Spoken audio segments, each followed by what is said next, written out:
The 13th chapter, Red Sails and Blue Wings. Sailing homeward, the doctor's ship had to pass the coast of Barbary. This coast is the seashore of the Great Desert.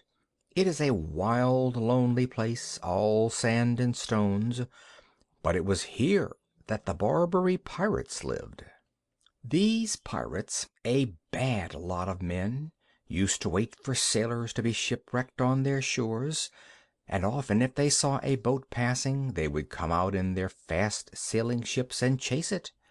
When they caught a boat like this at sea they would steal everything on it, and after they had taken the people off they would sink the ship and sail back to Barbary, singing songs and feeling proud of the mischief they had done. Then they used to make the people they had caught write home to their friends for money, and if the friends sent no money, the pirates often threw the people into the sea. Now, one sunshiny day the doctor and Dab-Dab were walking up and down on the ship for exercise. A nice fresh wind was blowing the boat along, and everybody was happy. Presently Dab-Dab saw the sail of another ship a long way behind them on the edge of the sea. It was a red sail. "I don't like the look of that sail," said Dab-Dab. "I have a feeling it isn't a friendly ship. I'm afraid there is more trouble coming to us." Jip, who was lying near taking a nap in the sun, began to growl and talk in his sleep. "I smell roast beef cooking," he mumbled. "Underdone roast beef with brown gravy over it." "Good gracious!" cried the doctor. "What's the matter with the dog? Is he smelling in his sleep as well as talking?" "I suppose he is," said Dab-Dab. "All dogs can smell in their sleep." "But what is he smelling?" asked the doctor. "There is no roast beef cooking on our ship." "No," said Dab-Dab. "The roast beef must be on that other ship over there." "But that's 10 miles away," said the doctor. "He couldn't smell that far, surely." "Oh, yes, he could," said Dab-Dab. "You ask him." Then Jip, still fast asleep, began to growl again, and his lip curled up angrily, showing his clean white teeth. "I smell bad men," he growled. "The worst men I ever smelt. I smell trouble. I smell a fight. 6 bad scoundrels fighting against one brave man. I want to help him. Woof, woof, woof." Then he barked loud and woke himself up with a surprised look on his face. "See!" cried Dab-Dab. "That boat is nearer now. You can count its 3 big sails, all red.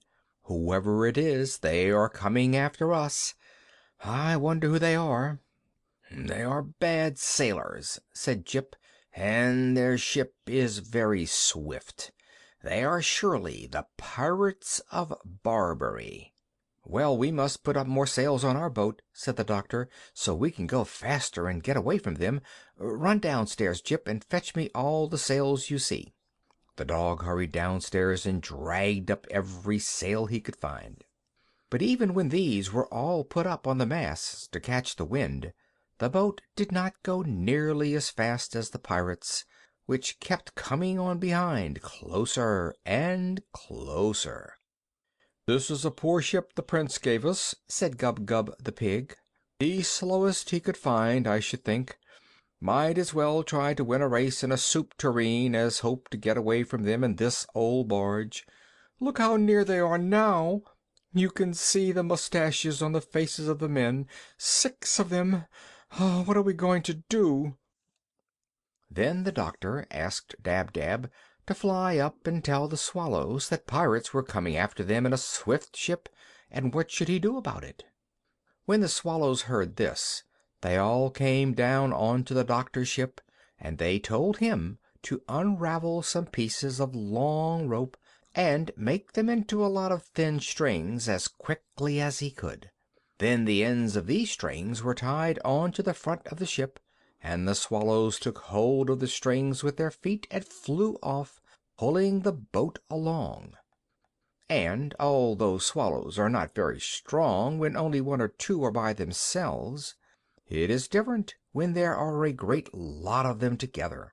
And there, tied to the doctor's ship, were 1,000 strings, and 2,000 swallows were pulling on each string, all terribly swift flyers. And in a moment the doctor found himself traveling so fast he had to hold on to his hat with both hands, for he felt as though the ship itself were flying through waves that frothed and boiled with speed.